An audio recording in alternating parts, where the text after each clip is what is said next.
Welcome to the Rotary Club of Jonesboro weekly meeting, four-time reigning club of the year. And let's see, there's my bell. The late inspirational moment. The secret of change is to focus all of your energy, not on fighting the old, but on building the new. Socrates. Here's our four-way test. Is it the truth? Is it the truth? Is it fair to all concerned? Will it build goodwill and better friendships? Will it be beneficial to all concerned? And then our mission, we talk about every week, together we see a world where people unite and take action to create lasting change across the globe, in our communities and in ourselves. And we've got our program. I'm going to have John Deacon actually introduce past District Governor John Deacon, introduce past District Governor Nancy. So. Okay. I known he was introducing me. I probably would not know. I know too much, Nancy. I know, that's the problem.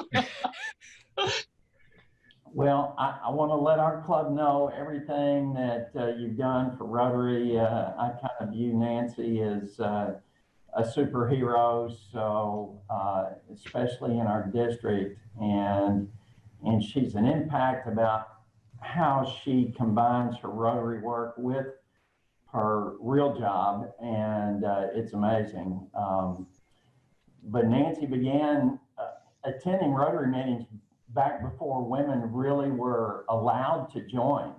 And she was a guest, I don't know how many times she can go over that, but her official membership began in 2007 with the Rotary Club of West Little Rock, of which she's still a member. And she's a Paul Harris Fellow +8 and a member of the Paul Harris Society.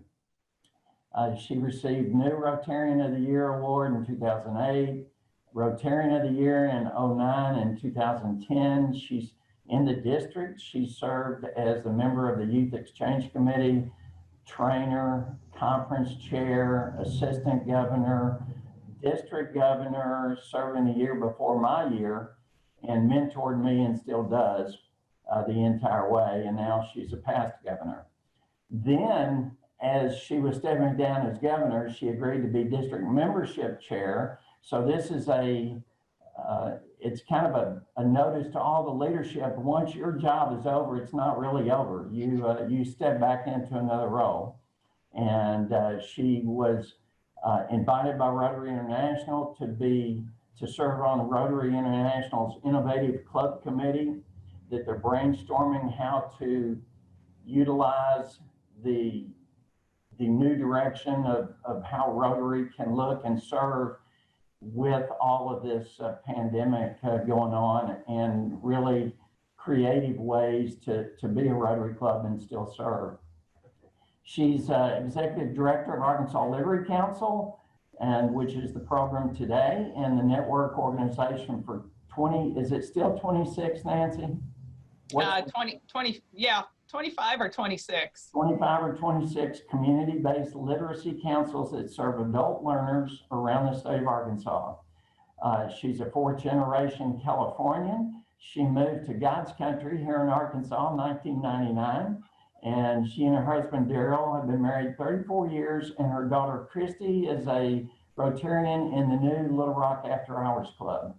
She's a great Rotarian. She's a leader, a mentor, and a forever friend. Nancy. Oh, thank you, John. Well, just an update on some of that. So Daryl and I have been married 37 years. Oh. And I'm now also an assistant Rotary coordinator, as if I didn't have enough to do. Right.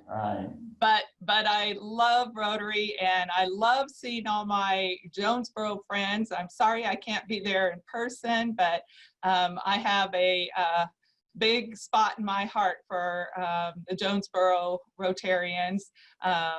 Brian and John and Sam, all the people who supported me when I was governor. So I appreciate it. Appreciate all of you very much.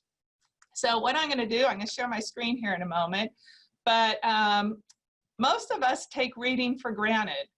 We're able to read our favorite books and our newspapers and road signs and ballots, for voting. But unfortunately, there's a lot of adults who do not have that luxury that we do. So I kind of want to give you a little example of what life as a non-reader would be like. I need a volunteer. Who'd like to volunteer here for me? Brian, I'm going to pick on you just because I love Jump in, Norm. It's like making a motion. All right. So, all right, Brian, Nancy, what do you need? I want you, here's the menu. So pretend that you're at a restaurant and the wait staff hands you a menu and you don't know how to read. So tell me, what would you like to order on this menu? The first section is appetizers, I'll tell you that. Which number would you like to order? Well, since you don't have a 6, I'll have the eel. Give me a number 1. Number 1. Okay.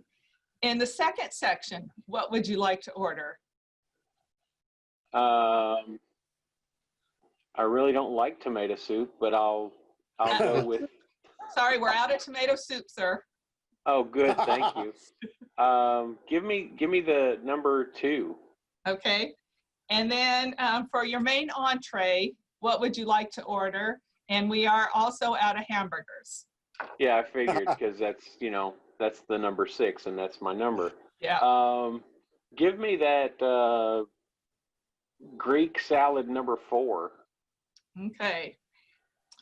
All right, so your meal today, because you were unable to read it, is you're going to start out with anchovy eggs, follow that up with garlic soup, and for your entree, not too bad, a fruit plate. So anyway, that's Can I get a mint? Non-reader walks into a restaurant and they don't have the ability to read the menu. Now, if they've been doing this for many years, they're able to listen. Hopefully they're with a group of people and they'll listen to what everybody else is ordering and then choose from there. And that way they can disguise their ability to read the menu. So thank you for stepping in, Brian. That actually is I always get this word wrong, Cyrillic menu. It's Russian.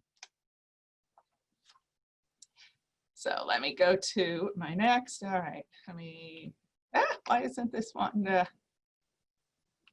we go. So our mission statement is, we are Arkansas's leading adult learning advocacy organization, and we support the efforts of literacy councils across the state.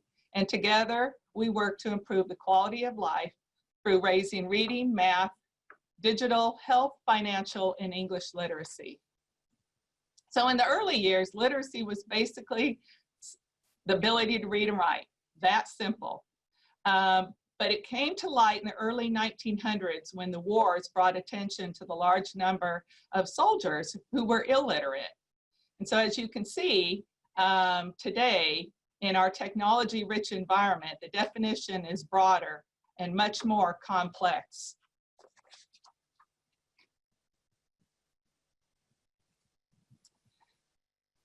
So the National Center for Family Literacy has released a number of statistics and studies that indicate that parents who are poor readers do not read to their children, obviously, and those children are less prepared for school. And so further, children of parents with low educational skills are at greater risk of sharing the legacy of their parents' educational, economic, and social limitations. The study concludes that programs designed to improve literacy, adult literacy skills, can also improve the academic outcomes for children and young adults. And then in 2010, the National Institute of Health study found that a mother's reading skill is the greatest determinant of a child's academic success. So we have a lot of focus on children's literacy, which is extremely important, and we should. But we also need to be aware that some of those children are going to homes where the parents are not able to read. And that is gonna stunt the child's growth as well, because there isn't somebody there helping them with their homework, helping them to read, especially during summer breaks and Christmas breaks and so forth. So according to the 2009 US Census Survey, of the 2 million Arkansans ages 18 and older, about 360,000 do not have a high school diploma or GED. In Craighead County, 12% of adults lack basic literacy skills. Adults with low literacy skills have difficulty with their health care, job applications, personal finance, and it really affects the community, not just that person and or their family. So while adult literacy was evolving, ALA came along in 1971. We provide the primary oversight to the literacy councils around the state and act as the reporting arm for both state and federal funding. In 1991, the Arkansas legislature recognized the valuable contribution of the work of volunteers in adult literacy and granted us state funding.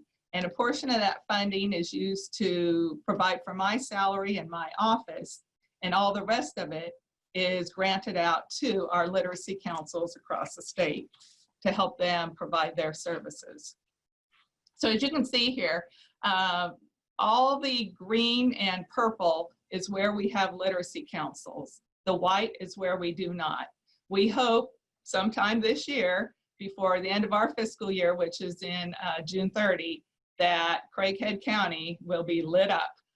We've been working on it, but COVID hit and slowed the process down. But I am prepared. I have funding available for them, so hopefully we will get up and going before long. So just to give you an idea of who literacy councils serve, in fiscal year 2020, we served just over 2,000 of adult learners, 59% of them female, 41% male. As you can see here, about 71% of our learners were in the age range of 18 to 44. And that's kind of alarming because that is the child rearing years. And so many of those adult learners are raising children and they're not able to help them. But luckily they're coming to literacy councils, and that's a primary reason why they're coming, is to help their children. As you can see down below, about 8% of our adult learners are ages 60 and over. And the two primary reasons they go to a literacy council are, one, to read to their grandchildren because they weren't able to read to their children, and two, to read the Bible. Those are their two goals, the two most common goals for our 60+ learners. And then as you can see here, the breakdown of ethnic breakdown of our learners as well. So who can tell me what they think are some barriers to learning for adults? What do you think some of those barriers might be? Anybody have any thoughts? Availability of reading materials. No, that's probably not. Lack of time. I think embarrassment. That's what I was thinking. The stigma of having to go and, you know, say that you need help, you know, after a certain age is going to be Right, perhaps, that's hard. Economic reasons, they can't buy books.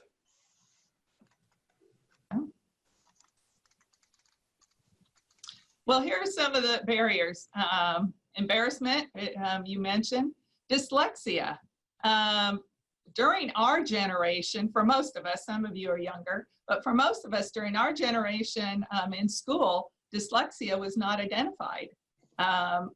We probably have classmates that we may remember that people would call them lazy and stupid and stuff like that. And really they weren't. They were dyslexic.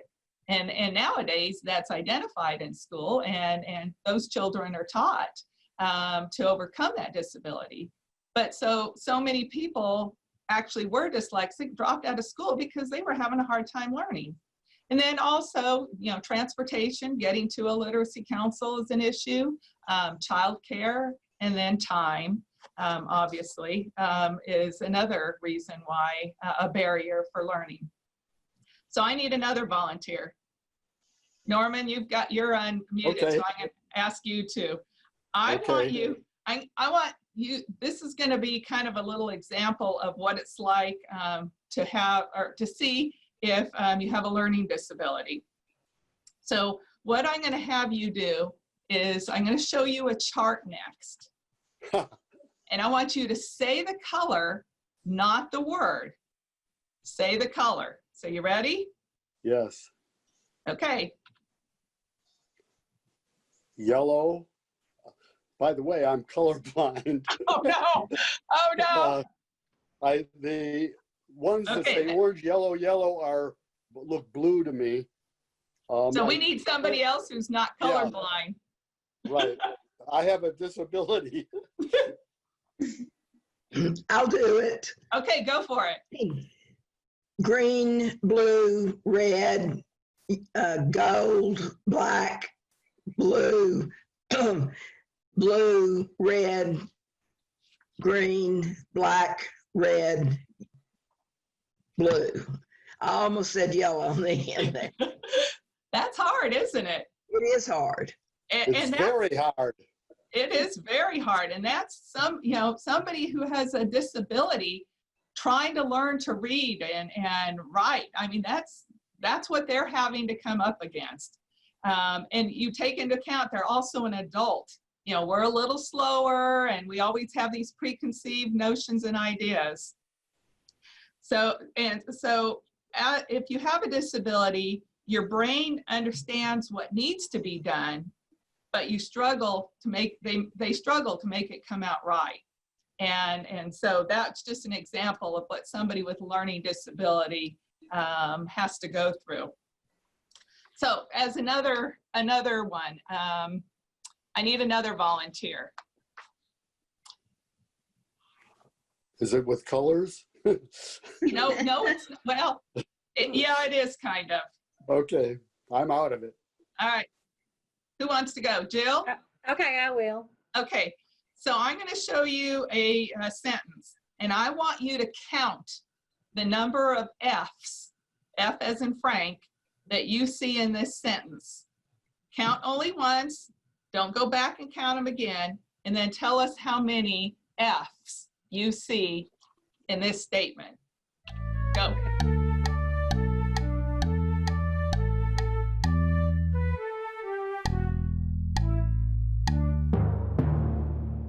So how many? 3. There are actually 6. Oh my gosh. Did anybody else catch 6? Yeah. Oh, Let's see that again.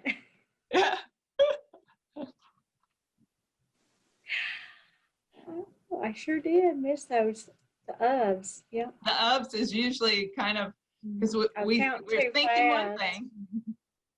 So anyway, thank you for my volunteers. So literacy councils are a proven solution to meet the need of adults with low basic literacy skills. It is our goal wherever an Arkansan who has a desire to learn to read or speak English better needs our services. A literacy council is there to provide the instruction, training, and support that they need to reach their goals. A critical part of these literacy council success is one-on-one instruction in a private setting provided by a well-trained volunteer literacy tutor. And we provide these services at no charge.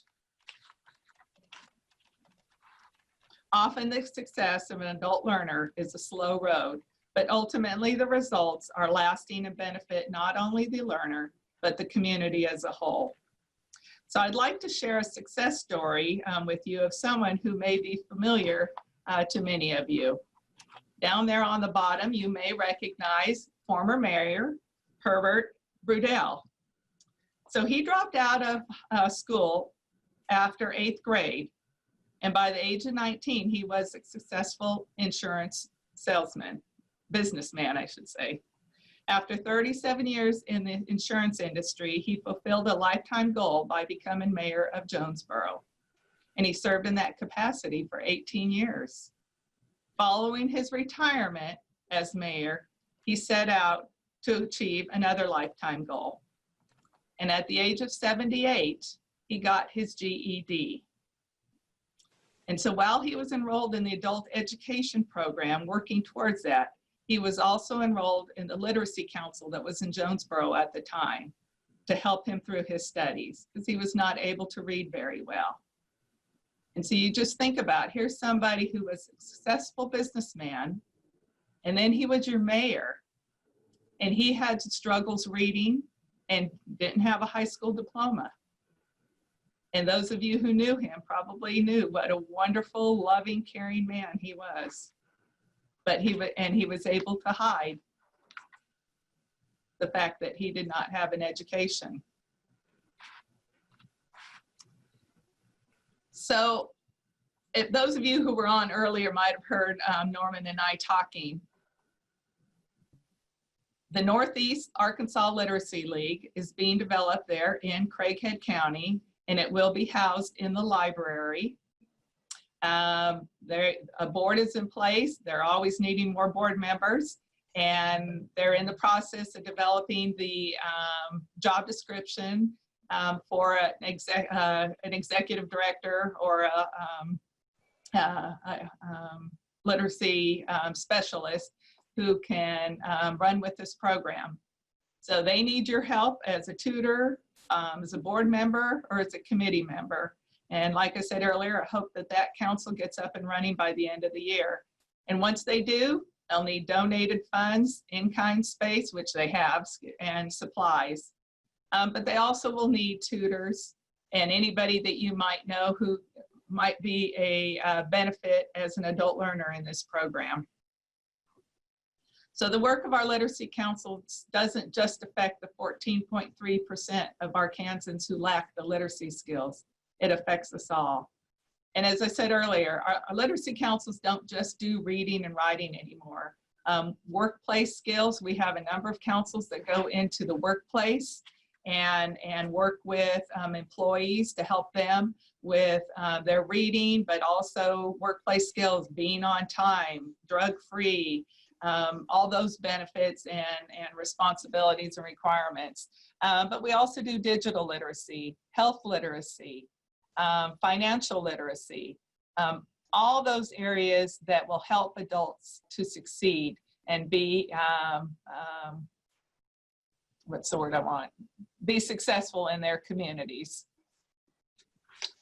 So with that, I just want to say thank you for letting me share a little bit about adult literacy in Arkansas. And I'm excited that there is going to be a literacy council at some point in Craighead County. And I know the Jonesboro Rotary Club, I know y'all supported the former literacy council, and I hope you will continue to do that when the new council gets up and running. So thank you for the opportunity, and then I'd be happy to answer any questions anybody might have. Let me stop sharing my screen here. Oops. There we go. Nancy, there was a question in the chat from Dana Kinney. What type of supplies would be beneficial? Basically, in terms of supplies, there's curriculum that they need to buy, paper to copy stuff, pencils, just notebooks that the adult learners can write in, those types of supplies. And the library, I mean, David would be the best person to ask what he needs, because I don't know what the library has that they're giving to the council and what they're not. So I would definitely ask him what would be helpful. Just a comment on this, that of course donations, because we have to purchase materials and those are quite expensive, but then and people who want to volunteer, and this actually would not be a very difficult task, I wouldn't think. It might now, and this is something we have to work out. But we have the space. We can use the machinery, but someone has to pay for the paper, and it can't always be the library. Right. And in terms of, the biggest thing the council's going to need is tutors, and councils are being very creative in ways that they're meeting with their adult learners now. Some are, if everybody's comfortable, they do it by Zoom. The library is open, so they can make appointments to do a one-on-one, assuming the tutor's comfortable and the student's comfortable. Some are even meeting in parking lots where there's Wi-Fi, and they're sitting in the backs of their cars and, social distancing. I'm amazed at how creative they're getting to find ways to continue their tutoring their adult learners. And somebody, I quickly saw the chat, I didn't look at it, but said something about times. And I assume when they hire a director that, she'll have office hours during the library time, but tutoring is any time, depends on the adult learner's hours. If there's somebody who works all day long, then they may only be able to meet at night, or they want to meet during the day when their children are in school. And so that might be the only time they can meet. So it's one of the important things that the executive director does with council is tie together an adult learner with a tutor based on time, based on personality and so forth. We don't just put anybody with any adult learner. They really have to be able to mesh, because this is somebody that they're working with for as long as it takes to help them meet their goals. And I see Tony Thomas is on here, and he's been involved with the former Literacy Council as well, and appreciate the work that he did on that. Nancy Christie Matthews had a question. With so many parents choosing to keep their children home from school during the pandemic, are there resources for parents with literacy challenges to reach out for help? Yes, a lot of our councils are. In fact, that's the big push they're making right now for those who are serving their, who are home doing homeschooling or Zooming hybrid learning for their kids, is working with them to help their students or to help their kids. So they are working with those parents, and they're taking, what are those packets called? I don't have kids in school. IMs or? Oh, they were called AMI. AMI. Alternative method of instruction. So the the tutors are working with the parent on their child's AMI, so that, there's a direct benefit to what the parent is learning to help their child. So, and Jill, yes, it is a free service to those in need. They do not charge at all. And Norman, yes, I can. Okay, good.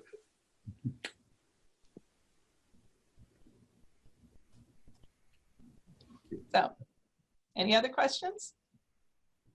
So thank you all so much. And you've got a couple people in your club who are involved with the new Literacy Council. Thank you to those people, but they can certainly keep you informed of what's going on and give you any information you need once it gets up and going.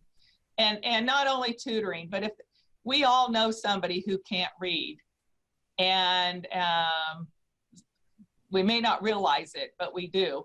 And, if you know who that person is, be sure to let them know that there is an organization out there to help them. Most don't know it. We're kind of quiet, much like Rotary. We don't go around patting ourselves on the back, and we need to do a better job of advocating for our organization and letting people know that there is a service out there. And so, spread the word in the community, help the new Literacy Council spread the word so that they can serve those adult learners who need to learn to read who want to increase their skills, whether it's reading, workplace, digital. And a lot of seniors go to the councils to learn how, especially in today's day and age, so they can Zoom with their grandkids or Skype with them or something. And so they're going to the Literacy Council to find out how to work a computer so that they can communicate with their family. It's little things like that, and that's what the councils are there for. Nancy, Dana Kennedy did have a good question. If some of us wanted to, I guess, volunteer as tutors, but don't have any teaching experience, is there some type of training that we get, or that we be involved in? Yes, when the council gets up and running, that's part of what they do is they train tutors. You do not have to be a teacher.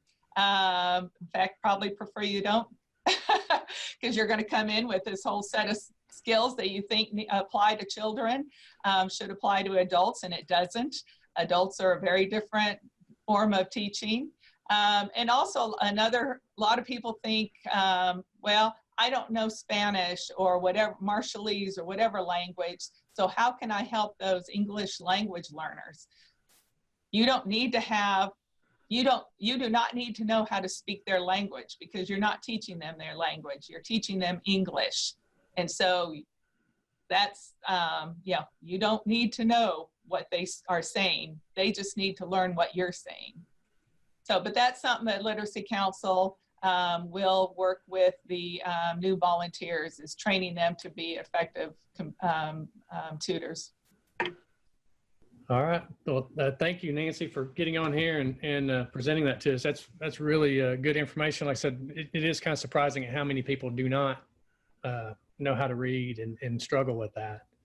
I did know a little bit about the mayor's story, Mayor Brodell's story from before, but I didn't know that. I knew his sons, and I didn't know that until later on, until after he was out of office, that was the case. So you'll be surprised at how many people maybe don't really know how to read very well. And they, adults, they've learned over the years how to hide it and how to compensate for it. They've had other people read stuff for them. They'll use excuse, oh, I forgot my glasses today, can you read this for me? Or, or like the restaurant, they'll go to restaurants with a group of people and they'll always be the last one to order. They will listen to what everybody else is ordering and then choose one of those items. And so they find wonderful, great ways to compensate, which allows them to hide it. And unlike elementary kids, we can't force adults to go get an education. But we certainly can encourage them and support them in achieving their goals. I have a comment that the schools where we have gone, where the Rotary Club has gone to read, I've talked to the principals in both schools have said one of the primary problems that the kids have is they don't get read to at home. And it's a literacy and of course time. But many of the parents do not read well enough to read to their children. And those are the two schools that we occasionally go and read to. Yeah, and you're right. And those children are suffering because of it. That's right. So that's why we need to think, when we're thinking about literacy, it literally is from birth to the grave. It's not just the kids. All right, Nancy, we appreciate you. Like I said, we do appreciate you coming and sharing with us. It's great information, and hopefully we can get the council up and we can support that going forward and in some way or another. That'd be great. Next week, we'll have a presentation on Two Saints Kitchen by Richard Owens. So should be another good program. I know Christy and Jill and Neelam have been working hard on programs for me, and I really appreciate what they've been doing. Thought for the day: all that mankind has done, thought, gained, or been, it is lying as in magic preservation in the pages of books. Thomas Carlyle. Next week, like I said, we'll have the Two Saints, and the week after that, just want to remind everyone, the week after that will be the district governor visit. So we'll be preparing for that on the 15th. Unless anybody else has anything good for the good of the group, we'll adjourn.